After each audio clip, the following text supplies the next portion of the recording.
daawadayaal waqti xaadirkan khadka taleefanka waxaa si toos ugu jira xildhibaan Fidaar oo ka tirsan mudanayaasha golaha deegaanka caasimadda Hargeysa waqti xaadirkan ku sugan dalka Ingiriiska mudan xildhibaan soo dhawow sidaad u aragtaa doodii habeenkii hore ee ahayd lagu soo bandhigay baarlamaanka dalka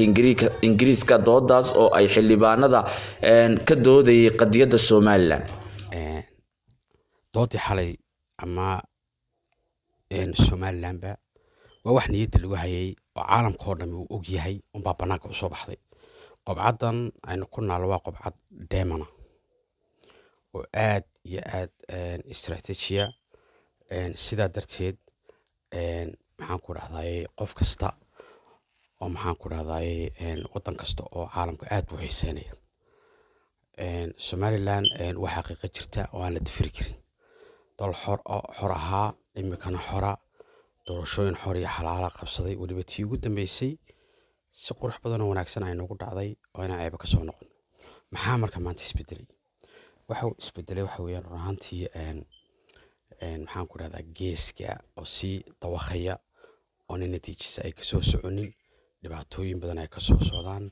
caalamku wuxuu geliyay mooyaan waxba ayna ka soo noqon laakiin dal baa ka badbaaday dalka qura ee ka badbaaday ee mucjisada ah ee miracle-ka ah ee ummadoona la yaaban tahay ayaa qof kasta oo mas'uula oo ama Yurub ha noqoto ama Mareykan ama Ameerika hor timid waxaad ogtihiin China inuu hor taagan yahay oo albaab kasta uu garaacayo Afrika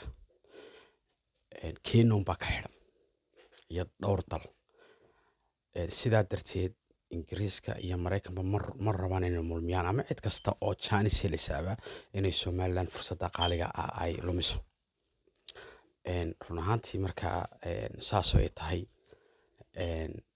maxaa isbedelay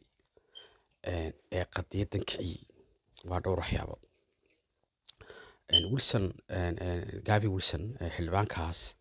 ayaa runtii isku fikiraan xildhibaankaas waa xildhibaan daayar waxa ay jirta dhalinyaro badan oo qurba jooga oo runtii iyaduna siyaasiyiin ama kuwa imika jira ama kuwa soo korayba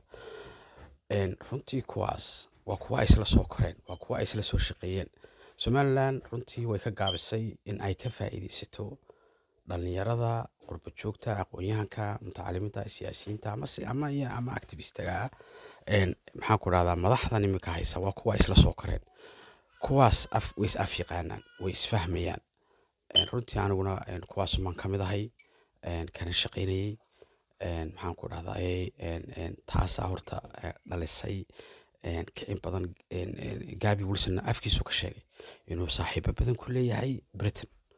Mareykankana saas leeg waxa jirta dhalinyaro badan oo qurba jooga oo dhalinyaradan ay isla soo koreen shaqaanaan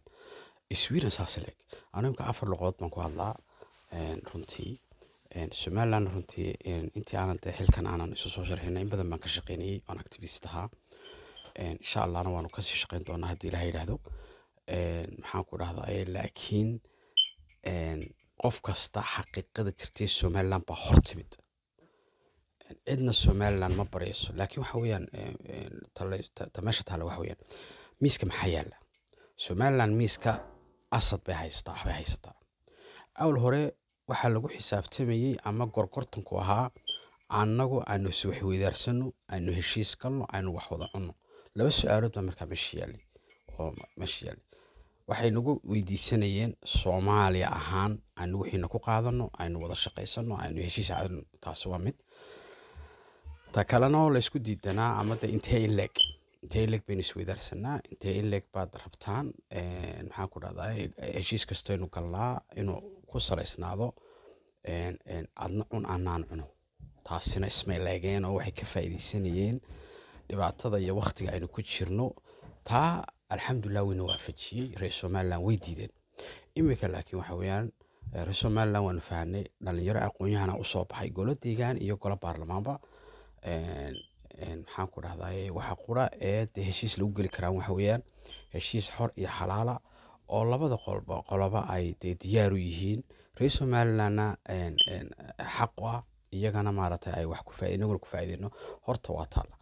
geesta kalena mudane xildhibaan arintan Somaliland maxay uga dhigan tahay doodani maxaan ku raahdaa Somaliland waa fursad jaanisa waa fursad qaali ah inaynu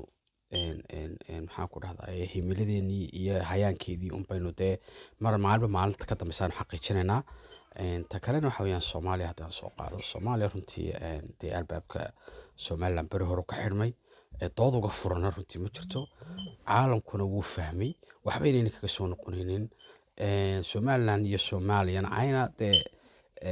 markii horeba ay laba dal kala ahaayeen, la tijaabiyey, ay socon weyday, imikana ay xor ka ahayd in ka badan 30 sano.